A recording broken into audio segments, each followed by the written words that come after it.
Everybody, welcome back to my channel. मैं हूं आपका दोस्त देवेंद्र सिंह राजपुरोहित और आज के वीडियो में बात करने वाले हैं लास्ट मंथ स्ट्रेटजी। मैं कुछ 10-15 पॉइंट्स 10-11 पॉइंट्स लेकर आया हूँ आपके लिए। काफ़ी मतलब इधर उधर से मैंने कुछ टॉपर से बात की। बेसिकली स्ट्रेटजी उन बच्चों के लिए है जो इस बार या मतलब जो भी 10th या 12th बोर्ड स्टूडेंट है, मेनली मैं ये वीडियो उन्हीं के लिए बनाया हूँ। बाकी अगर आप कोई और एग्जाम के लिए भी प्रिपेयर कर रहे हैं तो आप इसको फॉलो कर सकते हैं, ठीक है। बेसिकली मैंने इसको लास्ट मंथ नाम दिया है, पर ये लास्ट मंथ 2 मंथ तक के लिए काम आ सकती है आपके लिए, ठीक है। मैंने भी यही चीज़ अपनाई थी और मैंने अच्छा रिजल्ट पाया था, ठीक है। तो मैं आपको इस वीडियो में पूरा बताऊंगा। वीडियो को लाइक भी कर देना और अच्छा लगे तो चैनल सब्सक्राइब भी कर देना, ठीक है।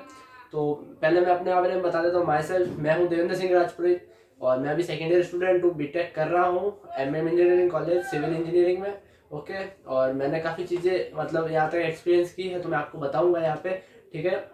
और आप मेरे चैनल पे काफ़ी एजुकेशनल कंटेंट पाएंगे, ठीक है। तो अपन वीडियो को स्टार्ट करते हैं। तो सबसे पहले जो अपना आज का टॉपिक है कि last month strategy for board exam, other exam, कोई भी आप इसको फॉलो कर सकते हैं। बेसिकली ये CBSE या स्टेट बोर्ड 10th और 12th वाले बच्चे फॉलो कर सकते हैं, ठीक है। मैंने कुछ 10 पॉइंट लिखे और लास्ट में कुछ 2 और सब टॉपिक्स भी ले रखे हैं, उनको भी अपन डिस्कस करेंगे कि भाई बोर्ड एग्जाम के लिए क्या अपन को फॉलो करना चाहिए। मैं आपको यहाँ कोई टाइम टेबल नहीं बताऊंगा, टाइम टेबल हर बच्चे का खुद का पर्सनली होता है, किसी के बताने से नहीं चल सकता। मैं अगर आपको कुछ टाइम टेबल बता दूं और वो आपको सूट ना हो तो फिर आपको ये होगा यार पढ़ाई नहीं हो रही है या मेरा टाइम टेबल सही नहीं है, वो सब चीज़ें थॉट्स आते रहते हैं दिमाग में। तो टाइम टेबल आप सब अपना खुद का बनाए, ये वीडियो देखने के बाद अपना टाइम टेबल बनाए और उस अकॉर्डिंग पढ़ाई चालू करते हैं, ठीक है। तो सबसे पहले तो आपको अपना सिलेबस कंप्लीट करना है। सिलेबस कंप्लीट मतलब कि जो आपका सिलेबस है, कोर्स सिलेबस, उसको एक बार आपको पढ़ना ही पढ़ना है। अभी इस टाइम तक क्या है ना, लगभग कोचिंग्स में, स्कूल्स में सिलेबस होने में 1-2 चैप्टर्स ही बाकी रहते हैं। तो आपको उनको अगर वो चल रहे हैं तो उनके जो पहले वाले चैप्टर से मतलब वो कर लेना चाहिए। सिलेबस कंप्लीट मतलब एक बार अपन को जो भी अपना कोर्स का सिलेबस उसके बारे में जानकारी होनी चाहिए, ठीक है ना। ये होता है मतलब सिलेबस कंप्लीट करने का। एनी हाउ कैसे भी करके आप एक बार सिलेबस कंप्लीट कर लीजिएगा। हाँ, कचरा मत कर देना एक बार कि हाँ चलो पढ़ लिया, ये वो नहीं, वो चीज़ याद होनी चाहिए। तो आपको ऐसे अपना पहला सिलेबस कंप्लीट करना है। पहला पॉइंट तो ये हो गया अपना, ठीक है। दूसरा है manage time smartly. Time manage करना सबसे बड़ा इशू बच्चों के साथ रहता है, टाइम मैनेज करना। टाइम मैनेज करने के लिए 2-3 चीजें बताता हूँ। फोन से दूर रहो और बाकी तो मैं आपको क्या बताऊँ, टाइम मैनेज करना आपको खुद को है। टाइम मैनेज करो भाई, ये तो मेरे को इस टाइम पीरियड के बीच में ये 1.5 घंटा 1 घंटा मिल रहा है तो इसको मैं कहाँ यूज करूँ। अगर वो रात का टाइम है तो न्यूमेरिकल सॉल्व करो और दिन का टाइम है तो थ्योरी पढ़ो। इस हिसाब से आप अपने आप से एडजस्ट कर सकते हैं। तो वो टाइम मैनेज करना आपको आना चाहिए, ठीक है।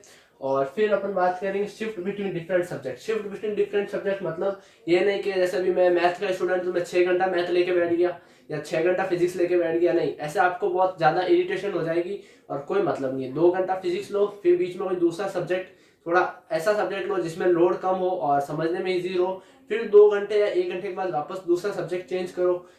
कंटिन्यू नहीं बैठना है, ठीक है। बैठना है कंटिन्यू मतलब 2 घंटा ये सब्जेक्ट, फिर 2 घंटा ये सब्जेक्ट, फिर 2 घंटा ये सब्जेक्ट, उस हिसाब से आपको पढ़ाई करनी है। ऐसा नहीं हाँ भाई चलो आज बैठ जाएंगे 6 घंटा पूरी मैथ कर लेंगे, नहीं होता नहीं है। क्या है ना, नहीं होगी, मैं बता रहा हूँ। वही अगर आप 2 घंटे का टाइम लगाओगे फिर क्या होगा ना कि यार चलो 6 घंटे पढ़े, आराम से पढ़ेंगे 6 घंटे पढ़े, ऐसे करके आप लास्ट में 1 घंटे तक आ जाओगे, फिर आपका पढ़ने का मन खराब हो जाएगा, आप टेबल से उठ के चले जाओगे। ये चीज़ नहीं फॉलो करनी है, ठीक है। टाइम को मैनेज करना आपको बहुत ज़्यादा जरूरी है और सिर्फ बिटवीन डिफरेंट सब्जेक्ट होना चाहिए, ठीक है। फिर सिलेबस कंप्लीट करने के बाद, टाइम मैनेज करने के बाद और शिफ्ट्स बनाने के बाद एक चीज अपन को दिन में रेगुलर करनी है कि अपन को लास्ट ईयर के पेपर करने हैं। लास्ट ईयर के पेपर काफी हेल्प करते हैं, वो आपको आइडिया दे देते हैं कि भाई एग्जाम में क्वेश्चन किस टॉपिक से पूछा जा रहा है। अगर इस टॉपिक से पूछा जा रहा है तो इस टॉपिक्स में क्या क्या क्वेश्चन के वेरिएशन आ रहे हैं, ये चीज बहुत ज्यादा कंपल्सरी हो जाती है, ठीक है ना।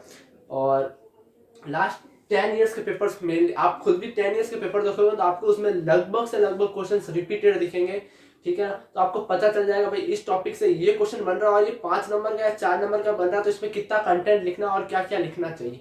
ये सब चीजें आपको करनी पड़ेगी, तभी आप अच्छा स्कोर कर पाओगे। मेहनत करोगे रिजल्ट पाओगे, बिना मेहनत के कोई रिजल्ट नहीं देने वाला है, ठीक है। और फिर स्लिप वेल। स्लिप वेल मतलब कि आपको मिनिमम 6 घंटे और मैक्सिमम 8 घंटे की नींद लेनी है, ठीक है। काफी बच्चे 4 घंटे 5 घंटे की लेते हैं, मैं उनके बारे में कुछ नहीं कहूंगा। अगर आप 8 घंटे से ज्यादा लेते हो, आप 9 घंटे या 10 घंटे की नींद ले रहे हो तो उसमें क्या होता है ना, 8 घंटा मैक्सिमम इसलिए बोल रहा हूँ, उसके बाद के शरीर में आलस आना स्टार्ट हो जाता है। आलस मतलब फिर थकान, यूं पूरा शरीर आलस आ लेजी लेजी सा लगेगा आपको, ठीक है। तो उसके लिए आपको मिनिमम 6 और मैक्सिमम 8 घंटे की नींद तो लेनी ही लेनी है एट अ टाइम। यूं नहीं 4 घंटे आप रात को सो रहे हो, 2 घंटे दोपहर में सो रहे हो, नहीं, आप 6 घंटा कंटिन्यू सो। उसके बाद अगर आप बीच में स्नैप लेना चाहते हो तो उसके लिए मैं आपको बताऊंगा कि आपको क्या करना चाहिए, ठीक है। तो ये था अपने लिए sleep well. Chapter wise short notes, chapter wise short notes मतलब आपको शॉर्ट नोट्स तो कंपलसरी अपने खुद के हैंड रिटन होने ही चाहिए। शॉर्ट नोट्स मतलब मैक्सिमम 2 पेज के होने चाहिए, यूं नहीं कि 10 पेज के शॉर्ट नोट्स बना दे तो वो शॉर्ट नोट्स नहीं होगा, वो तो क्लास नोट्स हो गए यार 10 पेज के। शॉर्ट नोट्स मतलब कि उस टॉपिक के अंदर क्या था, सब टॉपिक और वो सब, यूं नहीं उसके बारे में डेफिनेशन वो सब लिखने लगे, नहीं, वो सब शॉर्ट नोट्स में नहीं आता।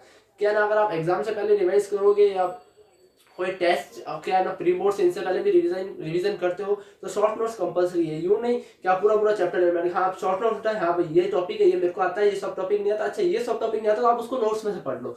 पर यूं नहीं कि आप पूरा पूरा लेके बैठ गए, नहीं, ये आपका गलत तरीका हो जाएगा पढ़ने का। शॉर्ट नोट्स बहुत ज्यादा कंपलसरी हो जाता है, ठीक है। फिर डेली टास्क, डेली टास्क मतलब सुबह उठो तब टास्क मत बनाओ, रात को सो तब टास्क बनाओ। भाई कल सुबह मुझे उठ के ये सब्जेक्ट पढ़ना है, इस सब्जेक्ट का लास्ट ईयर का पेपर करना है, इस सब्जेक्ट में रिवीजन करना है, वो आपको डेली टास्क बनाना है कि भाई मैं सुबह इतनी बजे उठूंगा, ये करूंगा वो करूंगा, ये डेली टास्क आप बनाओ, ठीक है। ये बहुत ज्यादा कंपल्सरी, डेली टास्क के बिना आप नहीं कर पाओगे। हाँ, एक अपने आप को टारगेट दे दो, भाई आज मेरे को इतना तो करना ही करना है नहीं हाउ, भले रात की 12 बज जाओ 1 बज जाओ, पर आपको डेली टास्क देना है और उसको कंप्लीट करने की कोशिश करनी है। बिना टारगेट के अगर आप पढ़ाई करोगे तो आपको मतलब इतना एफिशिएंट आप पढ़ाई नहीं कर पाओगे। टारगेट के साथ पढ़ाई कर पाओगे तो बहुत एफिशिएंसी बनती है और कंसिस्टेंसी भी बनती है, तो उसको भी आपको पढ़ाई उसके साथ ही करनी पड़ेगी। और उसके अलावा आप डेली टास्क तो आपको बनाने ही हैं, भले एक टास्क ही बनाओ, कि यूं नहीं कि शुरुआत कर दी 6 टास्क दे दिए, नहीं, एक से शुरुआत करो, फिर वो कंप्लीट होता है 2 दिन 3 दिन बाद 2 टास्क, ऐसे धीरे धीरे इंक्रीज। यूं नहीं कि एकदम से हाँ भाई चलो पढ़ने बैठ गए, ये सब करना है वो सब करना, नहीं, ये नहीं होता है, ठीक है। धीरे धीरे आपको इंक्रीज करना है। 21 दिन का शेड्यूल सेट कर सकते हो। एक बात कहती है 21 दिन में कोई भी अच्छी आदत लग जाती है, अच्छी आदत बुरी आदत छूट जाती है, ठीक है। तो वो चीज आप फॉलो कर सकते हो, ठीक है। और फिर अपना जो 8वां पॉइंट है, ईट हेल्थी फूड, अच्छा खाना खाना है, बाहर का खाना कम खाना है, घर का खाना है, और प्रॉपर अपना हेल्थ का ध्यान रखना है। क्यों, ये टाइम ऐसा अगर आप यहाँ पे बीमार पड़ गया तो इसमें कोई किसी की गलती नहीं होगी। क्यों, आप पढ़ नहीं पाओगे, फिर आपका रिजल्ट नहीं आएगा, तो फिर उसमें किसी का इशू नहीं होगा कि यार मैं पढ़ सकता था पर मैं बीमार पड़ गया, वो एक पॉइंट बन जाएगा। तो आपको अच्छा खाना है, बाहर का कम खाना है, और अच्छी नींद भी लेनी है, वरना बीमार पड़ गए तो फिर आपके 10-15 दिन तो गए, और 10-15 दिन में एक सब्जेक्ट पूरा हो जाता है, ठीक है। ये चीज आपको ध्यान रखनी है।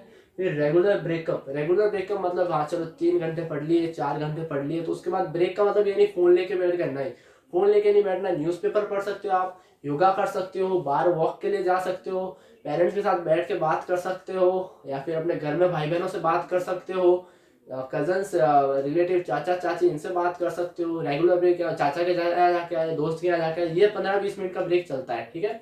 इस हिसाब से आपको रेगुलर ब्रेक लेना कंपलसरी है। हाँ, last and final topic sample paper और एग्जाम्पल, मैंने इसलिए लास्ट में लिखा क्योंकि अगर एक बार आपको कंप्लीट सिलेबस हो जाएगा, आप लास्ट ईयर के पेपर लगा लोगे, उसके बाद जब आप सैंपल पेपर और एग्जाम्पल सॉल्व करोगे तो आपको बहुत ज्यादा हेल्प मिलेगी, और ये बहुत ज्यादा इजी, मतलब क्या कहते हैं, बहुत कम टाइम टेकिंग होगा। क्यों कि जो सैंपल पेपर में क्वेश्चन होते हैं वो लास्ट ईयर के होते हैं और आपके सिलेबस के अंदर से ही होते हैं, तो इसलिए आपको टाइम कम लगेगा। ये बात आपको मैंने यहाँ तक बताई। इसके अलावा अभी तक आपको कुछ भी डाउट आया हो तो आप मेरे को कमेंट में पूछ सकते हो, इंस्टाग्राम का चैनल का लिंक दे रहा हूँ, पूछ सकते हो, और एक व्हाट्सएप नंबर भी दे रहा हूँ, वहाँ पे आप मेरे को व्हाट्सएप के थ्रू टेक्स्ट करके भी पूछ सकते हो, ठीक है। सब डिस्क्रिप्शन में मिलेगा। और अब मैं बात करूंगा क्या अर्ली वेकअप यस और नो, सुबह जल्दी उठना जरूरी है या नहीं है। देखो, सुबह उठना जरूरी है या नहीं, वो बात बनती है कि हमें पढ़ते हैं तब हमें साइलेंस चाहिए, सही बात है, यानी साइलेंस चाहिए, शांति चाहिए हमें, भले वो दोपहर में मिलो, सुबह मिलो, रात को मिलो, या रात के बाद रात की 12 से सुबह 6 तक भी मिलो, हमें शांति चाहिए। तो मैंने जब फॉलो किया था, मैं मतलब रात को पढ़ता था, सुबह सोता था। क्यों, सुबह साइलेंस, रात को पूरा सब सो जाते हैं, लगभग सब कुछ आपके 11 बजे लास्ट है, उसके बाद आपके आसपास के एरिया में या कहीं पे भी सब सो जाते हैं, तो उस टाइम अच्छी साइलेंस रहती है, तो आप उस टाइम, और उस टाइम आपके पास कुछ होता भी नहीं, वरना क्या दोपहर में आप पढ़ रहे हो तो बाय चांस आप किसी फ्रेंड्स के साथ चैट पे लग गए, तो वो उस टाइम और रात को वो जगा हुआ नहीं होगा, जगा हुआ भी होगा तो वो टाइम वेस्ट नहीं करेगा, ठीक है। एक चीज रहती है, रात के टाइम डिस्ट्रैक्शंस कम होते हैं, तो आप रात को फॉलो कर सकते हो, यस या नो। तो देखो, मैंने रात का फॉलो किया तो मैं रात को बताऊंगा। अगर आप सुबह उठ के पढ़ना चाहते हो तो वो भी वेल एंड गुड, अच्छी बात है सुबह उठ के पढ़ना भी, पर सुबह क्या होता है ना, बाय लक कभी नहीं उठ पाए या कभी वो ये पूरा फिर दिन मिस हो जाता है, समझ रहे हो आप, वो पूरा दिन मिस हो जाएगा यार, नहीं उठ पाया, फिर आज पढ़ाई नहीं हुई, ये टॉपिक रह गया, वो टॉपिक, ये सब चीजें रूमर्स दिमाग में आते रहते हैं। तो उसके लिए आपको मैं बताऊंगा आप रात को उसको पढ़ो, क्यों अभी देखो सेशन भी ऑनलाइन है तो कुछ लोड वाली बात नहीं है, ठीक है। और अभी लास्ट के मंथ में बोर्ड स्टूडेंट्स को कुछ होता भी नहीं कि स्कूल जाना कंपलसरी है या नहीं, रात को पढ़ो, सुबह स्कूल चले जाओ, दोपहर में आके सो जाओ, कोई इशू नहीं है इसमें, ठीक है ना। 6 घंटे की नींद लेनी है कभी लो, हाँ ठीक है। फिर अपन बात करें स्टडी टेबल, मतलब अब जैसे मैं अगर आज यहाँ पढ़ रहा हूँ, मैं मेरे घर में पढ़ रहा हूँ, ठीक है। स्टडी टेबल मतलब ये कि मैं चाहता हूँ मैं जहाँ पे भी पढ़ने बैठूँ वहाँ शांति हो, नहीं, ये चीज जरूरी नहीं है। चलो आप अभी पढ़ रहे हो, जहाँ पे भी बैठ रहे हो वहाँ शांति है, चलो अगर हाँ चलो आपने यहाँ पढ़ लिया, आप बोर्ड सेंटर पे एग्जाम देने गए, ठीक है। अब वहाँ पे आप एग्जाम दे रहे हो और पास में कुछ भी कंस्ट्रक्शन चल रहा है या कोई भी नॉइस आ रही है, तो वहाँ पे आप उनको बंद नहीं करवा सकते, आपको उस कंडीशन में भी एग्जाम तो देना है। आपके एक के लिए बोर्ड सेटिस्फाई नहीं होएगा, ठीक है। तो इसका मतलब ये कि भाई 2 घंटा यहाँ 2 घंटा टेबल पे बैठ के पढ़ लिया, 2 घंटा ऊपर जाके बैठ के पढ़ लिया, 2 घंटा कोचिंग में बैठ के पढ़ लिया, इससे क्या रहता है ना, आपको हर तरफ से क्या कहते हैं पढ़ने में आसानी रहेगी। वरना यूं नहीं कहा एक ही टेबल पे बैठ रहे हो, हाँ भाई यहाँ शांति है, यहाँ बैठ के पढ़ लेता हूँ 6 घंटा 10 घंटा, तो ये गलत चीज हो जाएगी। फिर आप बोर्ड एग्जाम देने जाओगे तो वहां पे अगर आपको ये इशू बना तो तकलीफ पड़ सकती है, ठीक है। तो वो एक अपने पास रीजन रह जाता है, बहाने नहीं बनाने का, चलो यार आज नहीं पढ़ेंगे वो नहीं पढ़ेंगे, ठीक है। तो ये सब चीजें थी, कुछ भी डाउट हो तो पूछ लीजिएगा। थैंक्स फॉर वॉचिंग, वीडियो में यही खत्म करते हैं।